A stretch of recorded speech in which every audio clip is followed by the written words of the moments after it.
I stared at the divorce papers sitting on my boutique's counter, my hands trembling as I gripped the edge of the polished wood. The morning sun streaming through the display window felt like a spotlight on my humiliation. "It's simple, Jolie," Craig said, his voice carrying that patronizing tone I'd grown to hate. "Sign over controlling interest in the boutique, or sign these." He tapped the divorce papers with his manicured finger. "My name is Jolie, and until 10 minutes ago, I thought I had a loving husband and a thriving business I'd built from scratch. Funny how quickly your world can shatter over a cup of morning coffee." "This is what's best for everyone," Jose, my brother-in-law, chimed in from where he lounged against the vintage dress rack I'd spent years curating. "The Fletcher family name carries weight in this city. We can take this little shop of yours national." I walked to my office, high heels clicking with purpose now. Craig and Jose thought they could bully me into submission, thought they could steal what I'd built through threats and ultimatums. They had no idea what they'd just started. Opening my laptop, I began to type. Emergency business meeting agenda, Operation Phoenix. The name felt right. After all, I was about to rise from the ashes of this betrayal, and I was going to make damn sure the Fletcher brothers burned in the process. The cafe where I met Marlene was our usual spot, tucked away from the business district where Craig and Jose spent their days playing corporate warriors. I hadn't slept, hadn't cried, hadn't done anything except plan since they'd left my boutique yesterday. "You look like hell," Marlene said, pulling me into a tight hug. Her familiar perfume, something floral and expensive, wrapped around me like armor. "Thanks, I feel worse." I slumped into the chair across from her, the events of yesterday spilling out between sips of too hot coffee. Marlene's face darkened as I recounted Craig and Jose's ultimatum. "Those entitled little boys," she muttered. "I knew Craig was ambitious, but this is a new low. 7 years, Marlene." My voice cracked. 7 years of marriage, and he was just waiting for the right moment to stop. Marlene reached across the table, gripping my hand. "This isn't about Craig anymore. This is about you and what you're going to do next." A waitress appeared with our usual orders. Chicken Caesar for Marlene, club sandwich for me. I picked at the crust, my appetite nowhere to be found. "I can't lose the boutique," I said. "It's everything I've worked for, everything I am." "Good." Marlene's eyes sparkled. "Because I've arranged a meeting for you, tonight. Some very interesting women want to meet you." I raised an eyebrow. "What kind of women?" "The kind who eat men like Craig and Jose for breakfast." She pulled out her phone, showing me a series of profiles. Peyton Norton, CEO of a successful retail chain, Reese Murphy, business strategist extraordinaire, and Kendall Spencer, the marketing genius behind some of the biggest brand transformations in the city. "Why would they want to meet me?"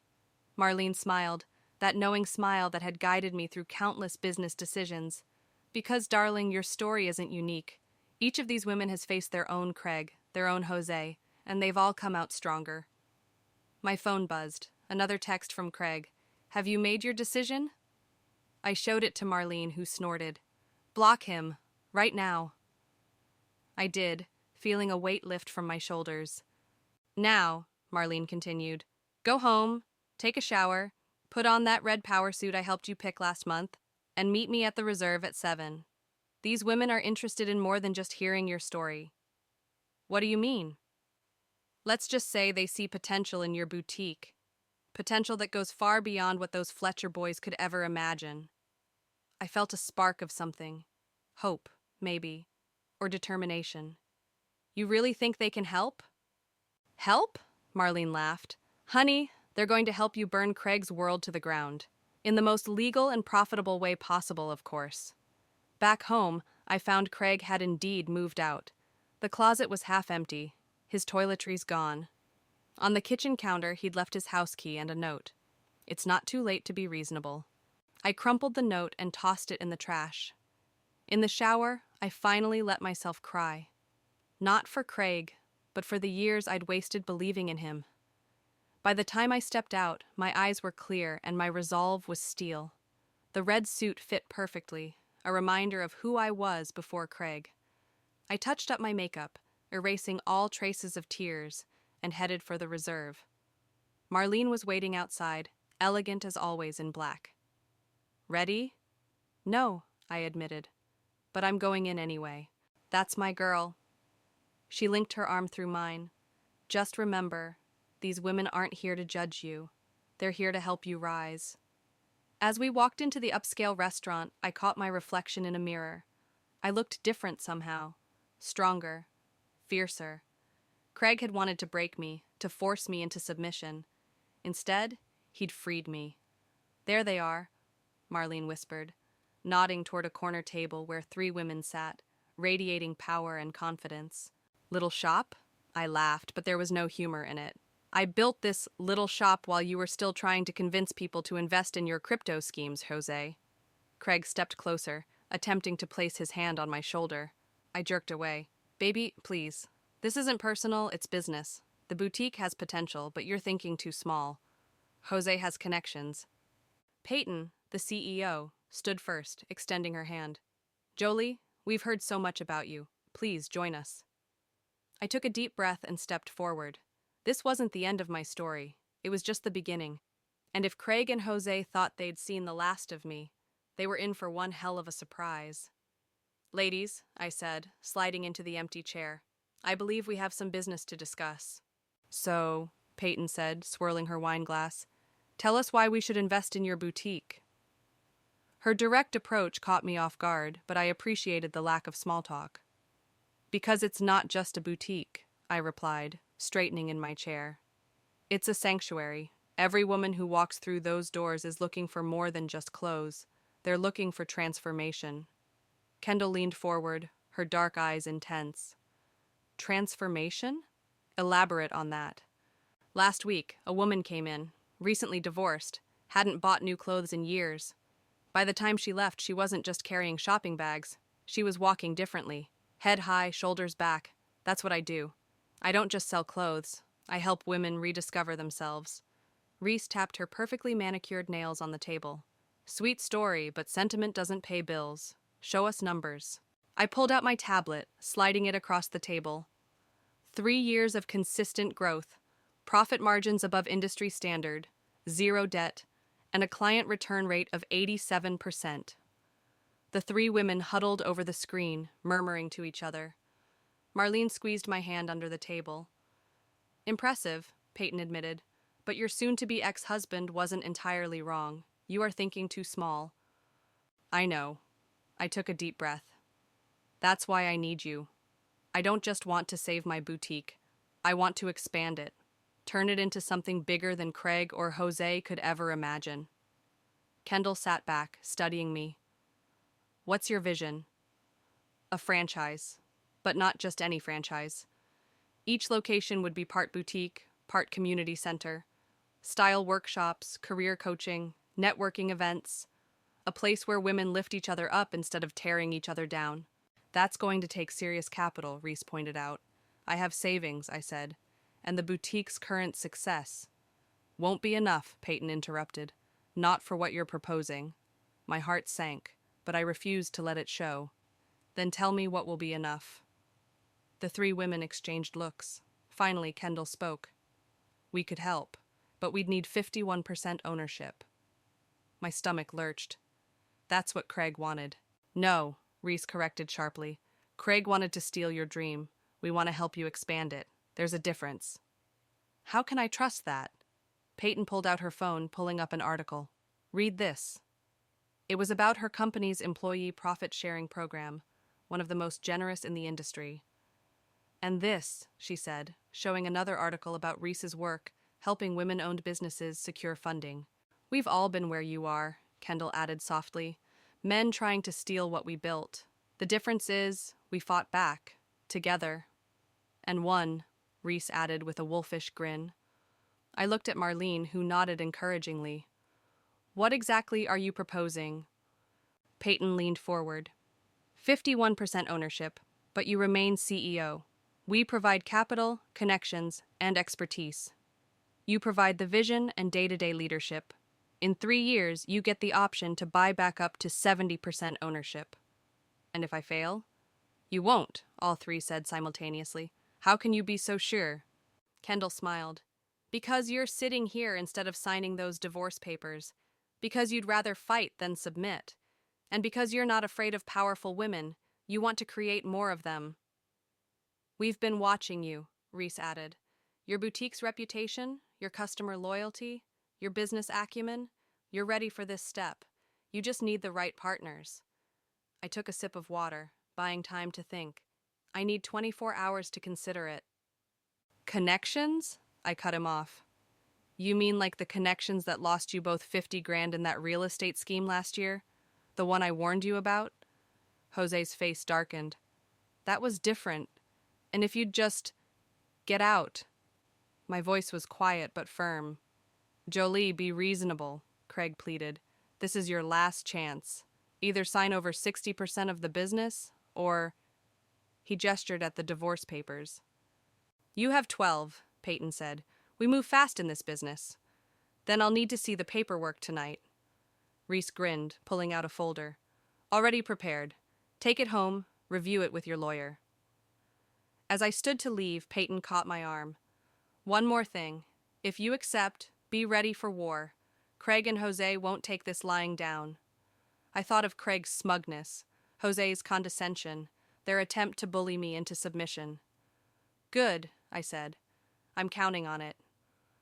Walking out of the reserve, Marlene beside me, I felt lighter than I had in days.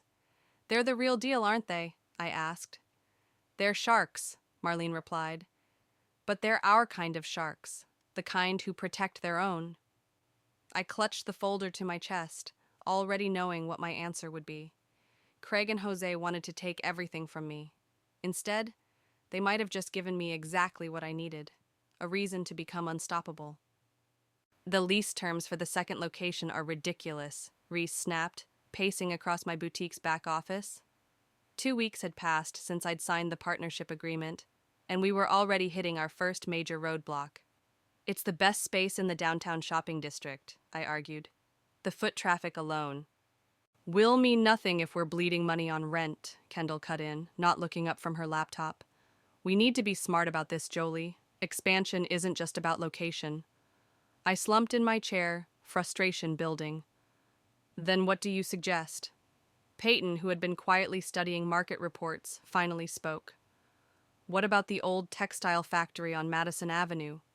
That's nowhere near the shopping district, I protested. Exactly. Peyton's eyes sparkled. It's in an up-and-coming area. Lots of young professionals moving in. Rent's cheaper, and we could design the space from scratch. Make it uniquely ours. My phone buzzed. Another text from Jose. You're making a huge mistake. Craig's lawyer will be in touch. Still threatening you? Kendall asked, noticing my expression. Daily. Craig filed the divorce papers yesterday. Good, Reese said firmly. Let him. While he's busy with that, we'll be building an empire. The door chimed, and Marlene walked in carrying coffee for everyone. Ladies, you need to see this. She handed me her tablet. On it was a social media post from Jose announcing the launch of Fletcher Fashion House, a high-end boutique concept suspiciously similar to mine. That sneaky little... I started. Perfect, Peyton interrupted, grinning. Let them waste time and money copying what you used to be. We're creating something entirely new. Kendall nodded enthusiastically. Actually, this could work in our favor. While they're focused on competing with your current model, we'll be revolutionizing the entire concept. The textile factory, I said slowly, the idea taking shape. We could have a coffee bar, a co-working space. Now you're thinking, Reese pulled out her tablet. I've got preliminary numbers for renovation costs. It's not cheap, but it's doable, Peyton finished, especially if we phase the build-out. A knock at the door interrupted us. Through the glass, I saw Craig standing there looking annoyed. I've got this, Marlene said, moving to intercept him. We watched as she spoke to him briefly, her stance protective, before he stormed off. He wanted to talk sense into me, I guessed when she returned. Actually, he wanted to see our business plans. Said as your husband, he has a right to know. Soon-to-be ex-husband, I corrected. And he has no rights here anymore. Speaking of rights, Kendall said, pulling up a document. Our trademark application for Phoenix Rising just got approved. The new brand is officially protected. I smiled, remembering the late-night brainstorming session where we'd come up with the name. It felt right, a symbol of transformation and renewal. "Ladies," Peyton announced, standing up, "I think it's time we looked at that factory space. Jolie, you drive." The factory was nothing like I'd imagined. High ceilings, huge windows, exposed brick. It was raw but full of potential. I picked up the stack of papers, feeling their weight in my hands. 7 years of marriage reduced to legal jargon and dotted lines. I walked to the door, my heels clicking against the hardwood floors my father had helped me install when I first opened the boutique. "Picture it," Kendall said, gesturing expansively. "First floor, boutique space, but organized by lifestyle, not just size. Second floor, event space and co-working area. Third floor, offices and a photography studio for our online presence. The loading dock could become an outdoor cafe," Reese added. "And look at these support columns, perfect for creating intimate shopping areas." I walked the space, seeing it through their eyes. This wasn't just a store, it was a statement, a declaration of independence. "What's the timeline?" I asked. 3 months to basic renovation, Peyton said. 6 to full completion. We can open in phases. And Craig and Jose's boutique? Will be old news before it even opens, Kendall assured me. "Trust me, I've got a marketing strategy that will make them irrelevant." My phone buzzed again. Craig's lawyer this time, demanding a meeting. "Ignore it," Reese advised. "Focus on this, on building something they can't touch." Looking around the vast space, I felt a surge of excitement. Craig and Jose had tried to take my dream from me. Instead, they'd forced me to dream bigger. "Let's do it," I said, "all of it, but I want to be open before they are." "Now that's the kind of aggressive thinking we like," Peyton laughed. "Time to show those boys what happens when they underestimate the wrong woman." As we left the factory, I caught my reflection in one of the dusty windows. I barely recognized myself. This woman looked confident, powerful, unstoppable. Craig had no idea what he'd unleashed. "The renovation costs have doubled," Reese announced, dropping a thick folder onto the conference table in our temporary office. "The contractor found asbestos in the walls." I felt my stomach drop. We were 6 weeks into the project, and our carefully planned budget was already spiraling. "We can't stop now," I said, flipping through the new estimates. "The Fletcher Fashion House opens in 8 weeks. "Maybe we should consider outside investment," Kendall suggested carefully. "I've had several inquiries since our press release." As if on cue, my phone lit up with a text from an unknown number. "Heard about your project. Interested in discussing investment opportunities. Hugo Murphy." "Hugo Murphy?" Peyton's head snapped up. "The real estate developer? You know him?" "Know of him," she corrected. "He has a reputation for swooping in when businesses are vulnerable, offering cash with strings attached." Another text buzzed through. "Having lunch at the Capitol Grill. Join me? Time-sensitive offer. He wants to meet. Today." "Go," Reese said. "But don't sign anything. We need to know what we're dealing with." The Capitol Grill was packed with business people when I arrived. Hugo Murphy stood out immediately, expensive suit, perfect smile, radiating confidence. "Jolie," he said, rising to greet me. "Thank you for coming on such short notice." "Mr. Murphy?" "Hugo, please." He gestured to the seat across from him. I took the liberty of ordering wine. "It's noon," I said. "It's a celebration." He smiled. "I've been following your project closely. Very impressive. Very ambitious." Something in his tone reminded me of Craig. "What exactly are you proposing?" "Direct. I like that." He pulled out a folder. "I'm prepared to offer $5 million in immediate capital, enough to complete your renovation and fund expansion to 3 additional locations." My heart raced. That kind of money would solve all our current problems. And in return? 55% ownership and 2 seats on the board. I nearly choked on my water. That would dilute my current partner's shares. "Business is business," he shrugged. "Sometimes tough decisions need to be made. Just ask your ex-husband." My blood ran cold. "You know Craig?" "We've discussed some potential collaborations. In fact, he suggested I reach out to you." Everything clicked into place. This isn't about investment. This is about control. Hugo's smile didn't waver. Everything's about control, Jolie. Craig told me you were idealistic. Said you'd rather struggle than accept help. You want to know something funny? I said, holding the door open. I always wondered why you pushed so hard for me not to have your name on the business registration. Keep your independence, you said. Maintain your brand. I thought you were being supportive. Craig's expression flickered. No. You were making sure I couldn't drag the precious Fletcher name down if I failed. Except I didn't fail, did I? And now you want what I built. Help, I laughed. Is that what you call this? A hostile takeover by proxy? I call it an opportunity, one that won't be available tomorrow. He slid the folder toward me. Think about it. $5 million, all your problems solved. I stood up, leaving the folder untouched. My only problem was trusting men like you and Craig. I won't make that mistake again. Don't be foolish, he called after me. You can't compete with what we're building. Back at the office, I found Peyton, Reese, and Kendall waiting anxiously. How bad was it? Kendall asked. $5 million, 55% ownership, and oh yeah, he's working with Craig. That snake, Reese muttered. He's trying to take control from both sides. We need that money, I admitted, but I won't let them win. Not like this. Peyton smiled suddenly. Maybe we don't need their money after all. Remember that women's investment collective I mentioned? The one that only backs female-owned businesses? They're looking for their next big project. And unlike Hugo, they don't want control. They want revolution. My phone buzzed again. Hugo. Offer expires at midnight. Don't let pride cost you everything. I showed them the message. What do you think? I think, Kendall said, her eyes gleaming, it's time to show these men what happens when they try to play both sides. Call the collective, I told Peyton, and call Marlene. We need to move fast. What about the asbestos? Reese asked. We'll figure it out, but we're doing it our way. I pulled up the construction plans. No compromises, no hostile takeovers, no men trying to save us from ourselves. Craig's going to be furious when he realizes his plan backfired, Kendall grinned. Good, I said, thinking of his smug face at lunch weeks ago. Let him learn what it feels like to be outmaneuvered. I sent a single text to Hugo. Not interested, but thanks for showing your hand.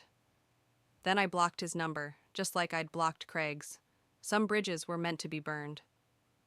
3 days until opening, Kendall announced, directing the installation of our massive Phoenix Rising sign.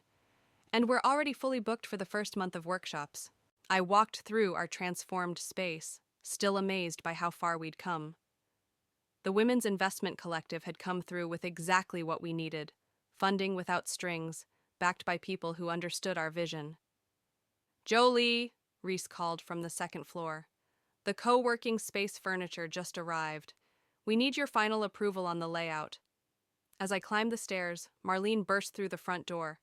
We have a situation. What now? I asked, already dreading the answer. Craig and Jose moved up their opening. They're launching tomorrow. What? I nearly stumbled on the last step. They can't be ready. They're not, Marlene said, pulling up their social media announcement. But they're doing it anyway, trying to steal our thunder. Peyton emerged from her office, phone in hand. That's not all. They're using your original boutique's client list to promote it. That list is proprietary. I felt my face flush with anger. Craig must have copied it before he left. Already on it, Reese said, typing furiously on her laptop. I'm having our lawyer send a cease and desist. It won't stop tomorrow's opening, Kendall pointed out. No, I agreed. But maybe we don't want to stop it. They all turned to look at me. Think about it, I continued.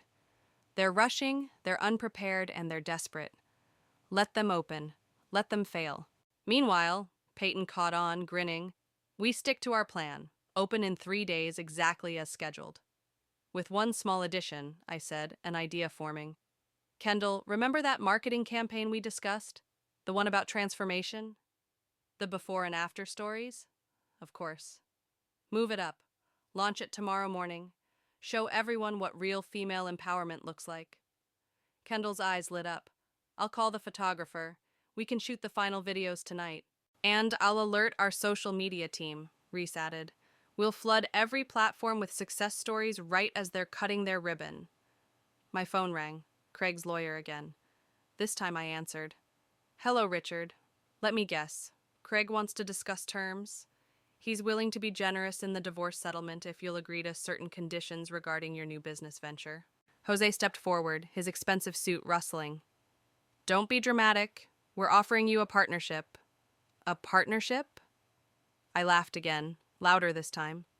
You mean like the partnership where I own 40% and somehow end up doing 100% of the work while you two play business tycoons with my life's work? No thanks. Then you leave us no choice, Craig said, his voice hardening. You have 48 hours to decide, or I file these papers. I laughed. Tell Craig he lost the right to discuss conditions when he tried to steal my company, and tell him I said good luck with tomorrow's opening. He'll need it. I hung up feeling stronger than I had in weeks. They're scared, Marlene observed. They wouldn't be playing these games if they weren't. Good, Peyton said. Scared people make mistakes. The next 24 hours were a blur of activity. While Craig and Jose hosted their rushed opening across town, we executed our plan perfectly.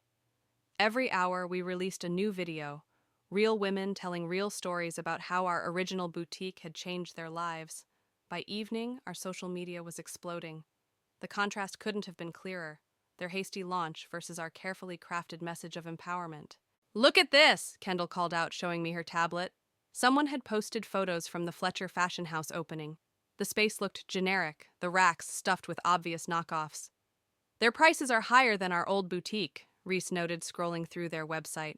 But the quality is exactly what you'd expect from people who think they can buy success, Peyton finished. I was hanging the last of our motivational artwork when Marlene rushed in again. You need to see this. She pulled up a local business blog. The headline read, Fletcher Fashion House Opening, Style Over Substance. The article was scathing, pointing out everything from the poor quality merchandise to the obvious attempt to copy my original concept. They're getting destroyed in the comments, Kendall said, almost gleefully. Focus, I reminded everyone. We open in 48 hours. Let them have their moment. We're playing the long game. As if to prove my point, another email arrived, this time from the Women's Investment Collective. They were increasing their funding, impressed by our handling of the situation. Ladies, I called out to my team, back to work. We've got a revolution to launch. Looking around at these powerful women who had become my partners, my friends, my support system, I felt invincible. Craig and Jose thought they could break me. Instead, they'd helped me build something far stronger than I'd ever imagined. In 2 days, we would show them exactly what they'd lost. But first, we had work to do. The line outside Phoenix Rising wrapped around the block.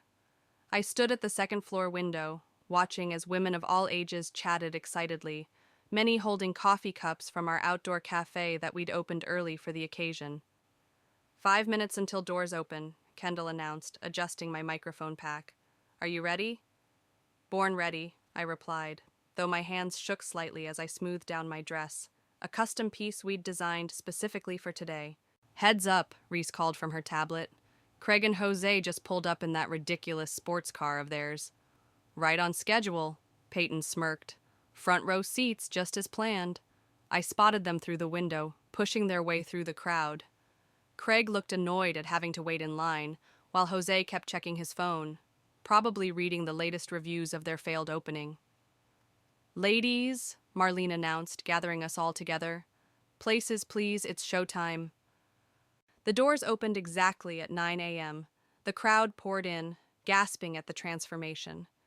Gone was the traditional boutique layout, replaced by themed lifestyle sections, each telling a story of transformation and empowerment. I took my place on the central platform, surrounded by before and after photos of women whose lives we'd touched. Craig and Jose stood near the front, trying to look unimpressed, but failing. I looked at my husband, soon-to-be ex-husband, I supposed, and felt an odd sense of calm settle over me. You know what your problem is, Craig? You and Jose both? You think you're the ones holding all the cards. We are, Jose smirked. I opened the door wider. Get out of my boutique, both of you. And Craig, pack your bags. I want you gone by tonight. You're making a huge mistake, Craig warned, but I could see the uncertainty in his eyes. No, I said, my voice steady. My mistake was thinking you married me for love when all you wanted was a stepping stone. Consider those papers signed. Now get out before I call the police and have you removed for trespassing. They left, Jose practically dragging Craig, who kept looking back as if he couldn't believe I'd actually stood up to them. I locked the door behind them, flipping the open sign to closed. My phone buzzed. A text from Marlene, my mentor. Lunch today? Have some people you need to meet. I looked around my boutique, my sanctuary, my achievement, my future. The racks of carefully selected clothing, the artfully arranged accessories, the cozy sitting area where I'd helped countless women find their perfect style. Everything I'd built with my own hands, my own vision. Count me in, I texted back. Time to go to war. Welcome to Phoenix Rising, I began, my voice steady and strong. Some of you knew us as my little boutique across town. Some of you are here because you've seen our videos. And some of you, I looked directly at Craig, are here because you thought you could steal a dream. The crowd murmured. Craig's face reddened. But here's the thing about dreams. They belong to the dreamers, to the fighters, to the women who refuse to be bullied or bought. I gestured to the space around us. This isn't just a store, it's a movement. Every woman here has a story of being underestimated, overlooked, or pushed aside. Today, that stops. Peyton, Reese, and Kendall joined me on the platform. With the help of these incredible women, we've created something revolutionary, a place where fashion meets empowerment, where style meets substance, where every woman can find her voice, her strength, and her community. This is ridiculous, Jose muttered loudly. It's just a glorified clothing store. Is it? I challenged, looking straight at him. Then explain why your knockoff boutique had only 12 customers yesterday, while we have over 300 women waiting to be part of this community. Gasps and scattered applause. Craig started to move toward the exit, but Jose grabbed his arm. You see, I continued, my ex-husband and his brother thought they could bully me into giving up my business. They thought they could threaten me with divorce papers and empty ultimatums. Instead, they inspired me to dream bigger. I clicked a remote, and screens around the store lit up with our success stories. Real women sharing how our original boutique had helped them rebuild their confidence, restart their careers, reclaim their lives. And now I'm proud to announce that Phoenix Rising isn't just opening here. Thanks to our incredible investors and partners, we're launching 5 more locations across the country in the next year. Craig's face went pale.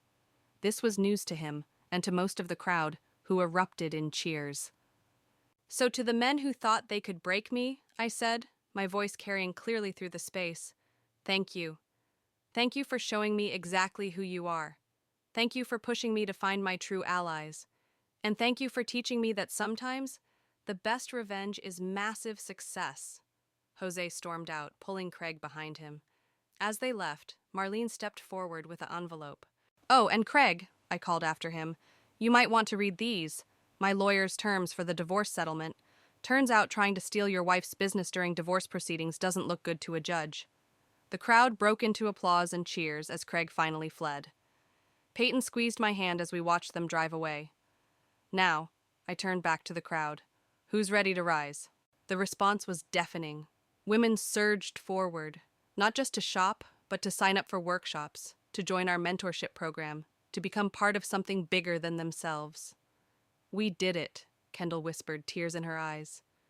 No, I corrected her, watching as women throughout the store embraced, shared stories, and celebrated together. We're just getting started. The morning sun streamed through our huge windows, catching the Phoenix Rising logo and making it glow like actual flames. Somewhere across town, Craig and Jose were probably plotting their next move. But for the first time since this all began, I didn't care. They wanted to destroy me. Instead, they'd helped me soar. The Fletcher Fashion House is officially bankrupt, Reese announced, dropping the newspaper on our conference table. They lasted exactly 3 months. I glanced at the headline while signing the last of my divorce papers. The timing felt poetic. Good riddance, Marlene said, pouring champagne for everyone. Though I hear Craig's already trying to pitch a new business venture to investors. No one's biting, Peyton added with a satisfied smirk. Turns out, trying to steal your wife's business isn't great for your reputation. The door chimed and Jose walked in. The store had just closed, but he must have slipped in before the final lockup. Everyone tensed. "We're closed," Kendall said firmly, moving to intercept him. "I need to speak with Jolie," he said, looking deflated in his no longer designer suit. "Please," I nodded to Kendall. "It's okay. Let's hear what he has to say."